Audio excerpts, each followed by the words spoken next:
अंगण असलेलं मोकळं घर मुलांना खेळायला खूप जास्त आवडतं. मग काय आम्ही आमची राहिलेली सगळी कसर मामाच्या गावाला गेला की भरून काढतो. भरपूर मन भरून खेळतो. आणि मग काय रात्रीचा अंधार पडल्यावर घर तर आहेच. सगळ्या इकडून तिकडून उड्या मारायच्या आणि अगदी कंटाळा येऊपर्यंत थकून झोप लागली पाहिजे एवढं खेळायचं. पण हा 4 दिवसाचा लागलेला लळा आम्हाला पुढचे 2-3 महिने त्रास देणार असतो.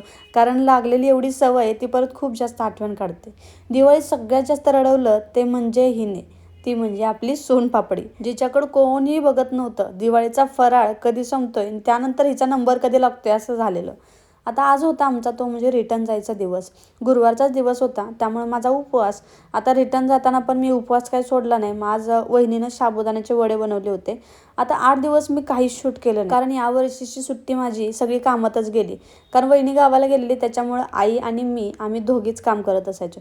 त्यातून पण आईचं एकदम महत्त्वाचं काम होतं, त्यामुळे ती गावी गेली होती. त्याच्यामुळं मग माझा एक दिवस असाच गेला. घरी गेल्यावर सगळे नसतील तरी चालेल, पण आई आणि वडील एक दिवस जरी घरात नसतील ना, तरी घर अगदी खायला उठतं. याचा खरंच मला खूप वर्षांनी अनुभव आला. कारण आम्ही लहान होतो त्यावेळेला आई कामाला जायची. त्यावेळेस पण तिची एक मंगळवारच्या सुट्टीसाठी आम्ही अख्ख्या आठवडाभर वाट बघायचो, आई आणि वडिलांच्या दोन्हीच्या सुट्टीच्या. पण तो मंगळवार आला आणि गेला कधी तेच समजायचं नाही. तीच आत्ता मला खरं आठवण झाली. नवीन गाडी घेतल्यापासून माहेरी गाडी घेऊन आलोच नव्हतो. मग गाडी आणल्यानंतर पप्पांनी मस्त अशी गाडी धुतली आणि आईने त्याची छान अशी पूजा केली. आपलं घर म्हणून राहणारी ती कधी त्या घरची पाहुणी होऊन जाते, तो दिवसच वेगळा असतो आणि ते फिलिंगच वेगळं असतं. ते फक्त एका मुलीलाच माहीत असतं.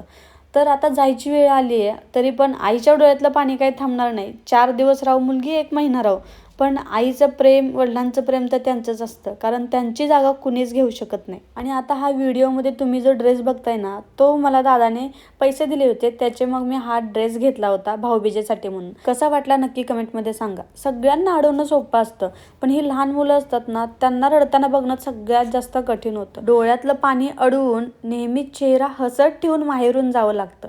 कारण काय, तेच हसू आई-वडिलांना आपण रिटर्न येऊपर्यंत आनंदी राहण्याची ताकद देत असतं. तर चला मग आजचा व्हिडिओ इथंच थांबूया. भेटूया पुढच्या व्लॉगमध्ये. बाय.